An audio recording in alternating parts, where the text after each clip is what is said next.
Assalamualaikum warahmatullahi wabarakatuh.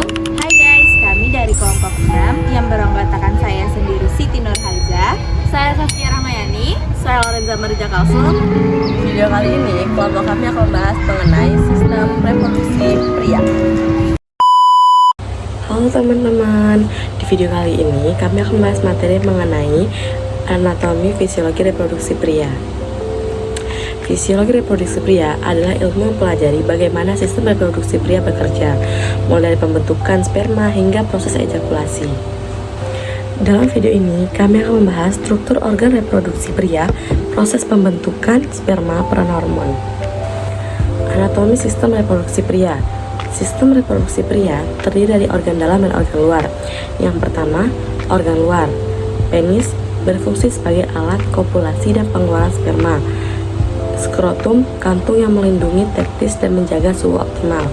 Lalu ada organ dalam. Yang pertama, testis, tempat reproduksi sperma dan hormon testosteron. Epididymis, tempat pematangan dan penyimpanan sperma. Vas deferens, saluran pengangkut sperma.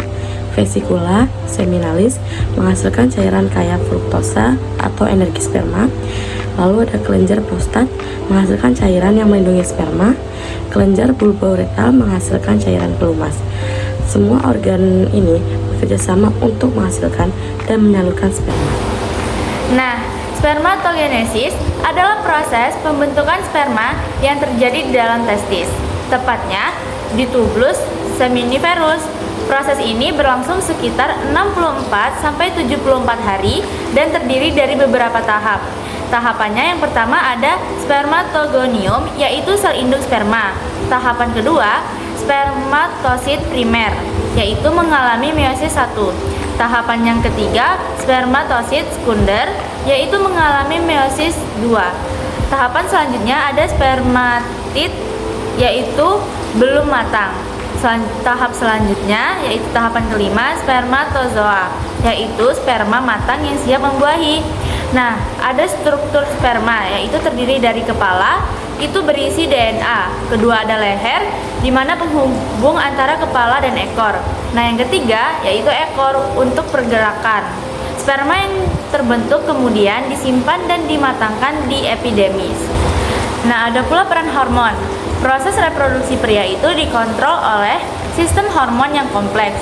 Ada hormon utamanya, yaitu yang pertama ada GnRH atau gonadotropin releasing hormone, yaitu dari hipotalamus merangsang kelenjar pituitari.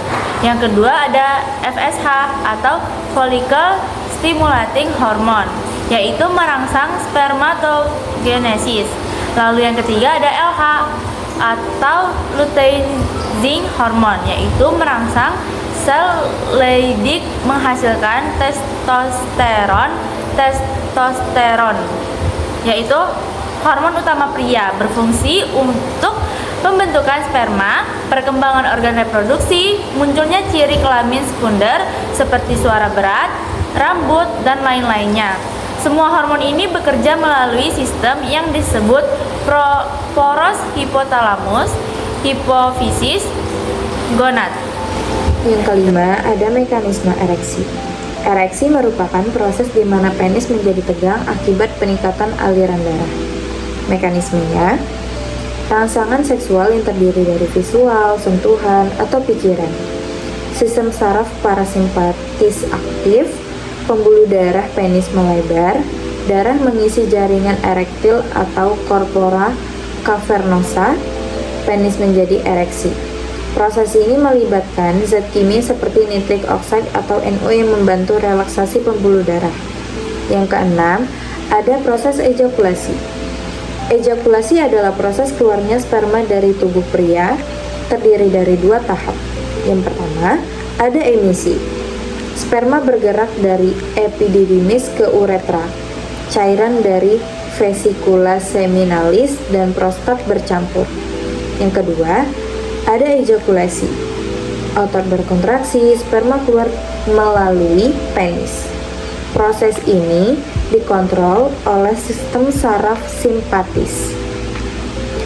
Nah, jadi dapat disimpulkan bahwa sistem reproduksi pria terdiri dari organ yang saling terintegrasi.